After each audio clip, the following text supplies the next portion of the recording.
ఎప్పటిలాగే మీ ముందుకు తీసుకొచ్చింది తెలుగు మోజు ఛానల్ కొత్త టాపిక్. మరి ఈరోజు టాపిక్ మీరు చూసి చాలా ఆనందపడతారని ఆశిస్తున్నాను. ఎందుకంటే ఈరోజు కొత్త టాపిక్ తీసుకొని కొత్తగా వింత విషయాలు మీకు చెప్పడానికి వచ్చాను కాబట్టి నేను ఓకే ఇప్పుడు టాపిక్లోకి వెళ్దాం. ఆడమగ పెళ్లి చేసుకుంటే అందం అంటారు మనలో చాలామంది. ఆడమగ అంటే మనుషుల్లో ఆడమగ అని అర్థం. జంతువులు ఆడ మనిషిలో మగ అని మాత్రం కాదు, ఈ విషయం గుర్తుపెట్టుకోండి. అయితే ఆడమగ పెళ్లి చేసుకుంటే అందం అంటారు. అదే ఏ కుక్కనో లేదా పిల్లినో ఒక ఆడమనిషి పెళ్లి చేసుకుంటే వినడానికి వింతగా ఉంది కదా.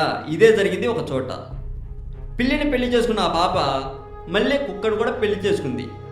మరి పిల్లి పరిస్థితి ఏంటి? అవన్నీ తెలియాలంటే మనం ఎప్పటిలాగే టాపిక్లోకి వెళ్ళాలి.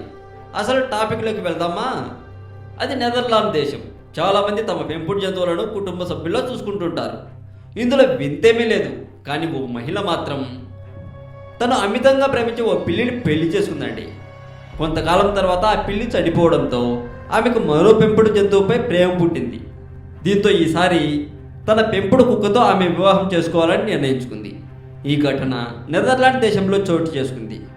నెదర్లాండ్స్కు చెందిన డొమినిక్ అనే మహిళ 8 ఏళ్ల క్రితం తాను పెంచుకున్న పిల్లి, ఆ పిల్లి పేరు చెప్పాలంటే డోరెక్ను పెళ్లి చేసుకుంది. ఇటీవల డోరెక్ అనారోగ్యంతో చనిపోయింది. దీంతో డొమినిక్ తీవ్ర మనస్తాపానికి గురైందట. ఇప్పుడు ఆ బాధని మర్చిపోవడానికి ట్రావిస్ అనే పెంపుడు కుక్కను పెళ్లాడాలనుకుంటుందట. పెంపుడు జంతువులను ఆమె పెళ్లి చేసుకోవడమే కాక ఇతరులను కూడా ప్రోత్సహించడం గమనార్హం. అంతేగాక ఆమె ఓ వెబ్సైట్ను కూడా ప్రారంభించిందండి. ఎవరైనా తమ పెంపుడు జంతువుల వివరాలను పంపిస్తే తానే వర్చువల్ వివాహం జరిపిస్తానని, దానికి చట్టబద్ధత కల్పిస్తామని చెబుతుందట. అయితే కొందరు చిరుతపులులను, సింహాలను కూడా పెంచుకుంటూ ఉంటారని, అలాంటి క్రూర జంతువులతో వివాహానికి మాత్రం తను అంగీకరించానని ఆమె తేల్చి చెప్పేసిందట. మరి మీలో ఎవరైనా కుక్కలను పిల్లలను పెంచుకుంటూ ఉంటే, వాటిని మీరు పెళ్లి చేసుకోవాలని మీకు ఉంటే మరి మీ వివరాలను కూడా ఆమెకు పంపితే ఆమె దగ్గర ఉండి పెళ్లి చేస్తుందంట. మరి ఈ సమాచారం మీకు ఎంతో ఆనందాన్ని ఇస్తుందని నేను అనుకుంటున్నాను. అలాగే ఈ సమాచారం మీకు నచ్చినట్లయితే మీ ఫ్రెండ్స్కి ఫేస్బుక్లో షేర్ చేసి ఈ వీడియోకి ఒక లైక్ కొట్టి అలాగే షేర్ చేస్తారని ఆశిస్తున్నాను.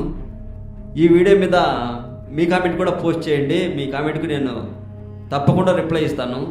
మరి మరింత ఇలాంటి సమాచారం తెలుసుకోవాలని మీకుంటే తెలుగు మోజో ఛానల్ని మాత్రం సబ్స్క్రైబ్ చేయడం మాత్రం మర్చిపోకండి.